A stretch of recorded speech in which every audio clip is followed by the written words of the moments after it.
Ladies and gentlemen, welcome to What's New with ME, your daily dose of facts, context, and a little bit of comedy to help swallow the madness of our world. I'm Ali Madawi, and today we're diving into AI actors threatening Hollywood, Elon Musk trying to cancel Netflix, tragedy and debate in Nigeria, and Morocco's Gen Z Uprising that's shaking the government. Buckle up, we've got a lot to cover.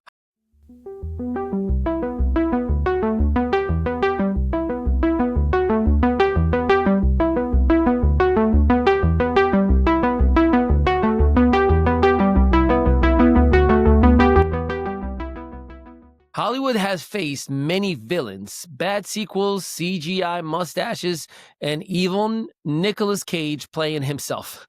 But now it's a new challenger. Tilly Norwood, an actress who doesn't eat, sleep, or even exist. She is fully AI-generated performer built by a studio called Zycosia. They're pitching her to real talent agencies. That's right. Agencies are talking about representing code like she's Meryl Streep.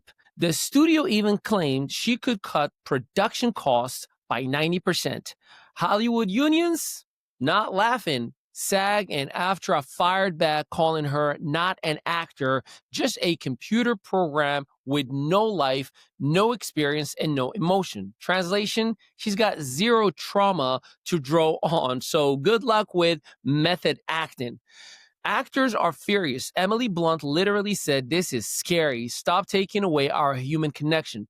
Whoopi Goldberg piled on. Even Luca Guadagnino, who directed Call Me By Your Name, warned this could mark the end of an industry as we know it. Social media, who they are torching this. One actor posted, "Not an actress, actually. Nice try." Another asked, "Whose face data made her?" And TikTokers are remixing Tilly with AI Drake songs because why not? Double the artificial flavor. But a few tech fans defended her, saying AI actors are just the next evolution, like animation or CGI. Either way, Hollywood's new leading lady might be made of code, but the drama she's sparking is 100% real. Elon Musk is back on Twitter. Sorry, X. Well, he owns it.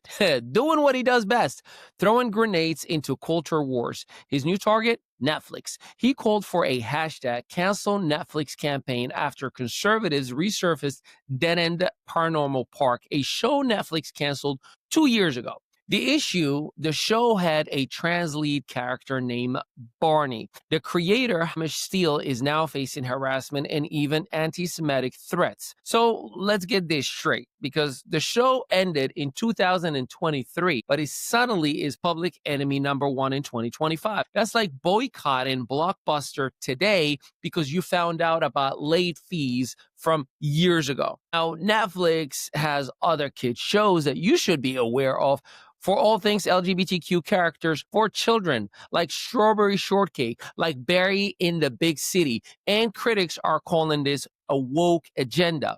Supporters, meanwhile, are saying, relax, it's just representation, not indoctrination. Okay. Social media is split.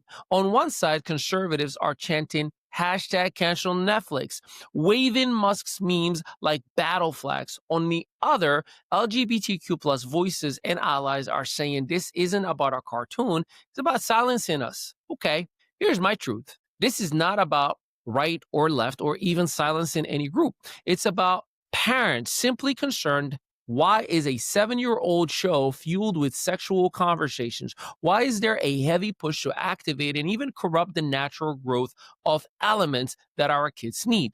And spoiler alert, the real danger to kids is probably screen time, not whether Barney, the animated ghost hunter, uses he or him pronouns. Switching gears to something actually tragic. A sobering information we received: Nigeria, recent weeks have seen more attacks on Christian communities, churches that have been burned, clergy targeted, and families displaced. One especially painful case was Father Matthew Eya, a priest in Enugu, killed execution style on his way home. Advocacy groups call Nigeria the epicenter of Christian martyrdom. Now, some reports over 1,200 churches that have been destroyed annually and hundreds killed in faith-based violence. But here's where the story gets a little bit complicated. Some label it Christian genocide, while others, including outlets like Al Jazeera, argue it's more complex than that. They point to overlapping factors: Boko Haram Islamist militia, herder-farmer clashes, and criminal gangs. In short, it's not just religion, it's land, it's power, and politics too. Bill Maher even weighed in, saying Christians are being systematically killed, which sparked debate. Some praised him for highlighting ignored violence. Others accused him of oversimplifying a messy crisis. On social media, Christian advocacy groups are pleading for awareness and for action. But in the meanwhile, Nigerian voices warn against flattening the story into genocide and into highlighted headlines, reminding the world that Muslims, farmers, and rural villagers are all stripes and all are victims too. So here's the bottom line. Lives are being lost, families shattered, labels matter less than the actual solution. See, Nigeria needs accountability, protection, and international attention. This isn't a culture war story, it's human lives. Finally, to my dear beloved homeland of birth, Morocco, where the streets are shaking with the voices of Gen Z. It started in Agadir after the heartbreaking death of 8 women during routine hospital procedures. That tragedy was the actual spark. Within days, protests spread across Rabat, Casablanca, Tangier, and beyond. This youth-led movement is now called Gen Z 212. 212 being Morocco's country code. Thousands of young people are marching, chanting slogans like "We want hospitals, not stadiums," and "The government is a mafia." The protests haven't been without pain. At least 3 people killed, more than 600 injured, and hundreds arrested. Nights of looting and clashes fueled government warnings.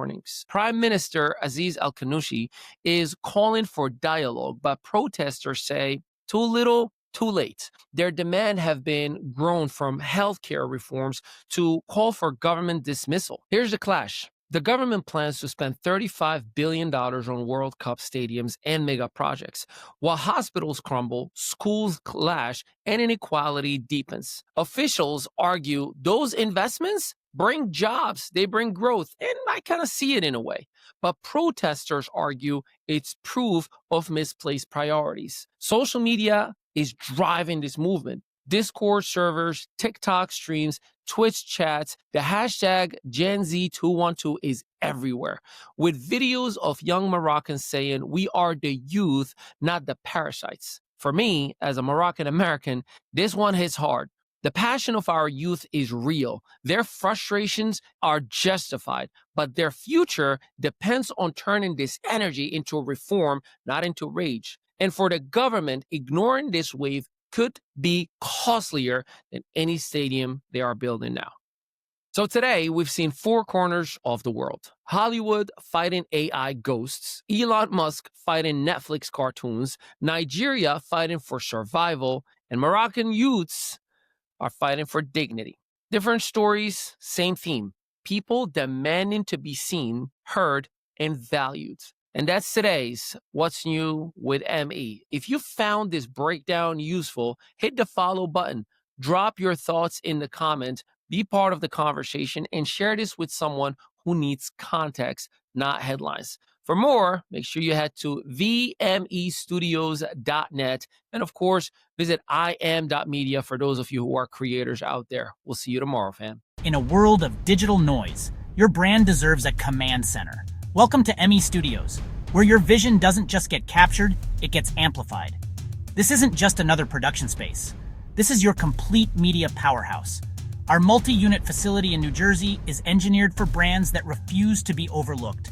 We transform your voice into professional podcasts streaming on Spotify, Amazon Music, and beyond. Your stories become headlines across 300+ media outlets, including Fox, ABC. Behind every viral moment is strategy. Our content creation and SEO campaigns don't just chase trends, they create them. From concept to distribution, we build the digital presence others envy. Your brand, your voice, your time to dominate. Visit the mestudios.net and turn potential into impact.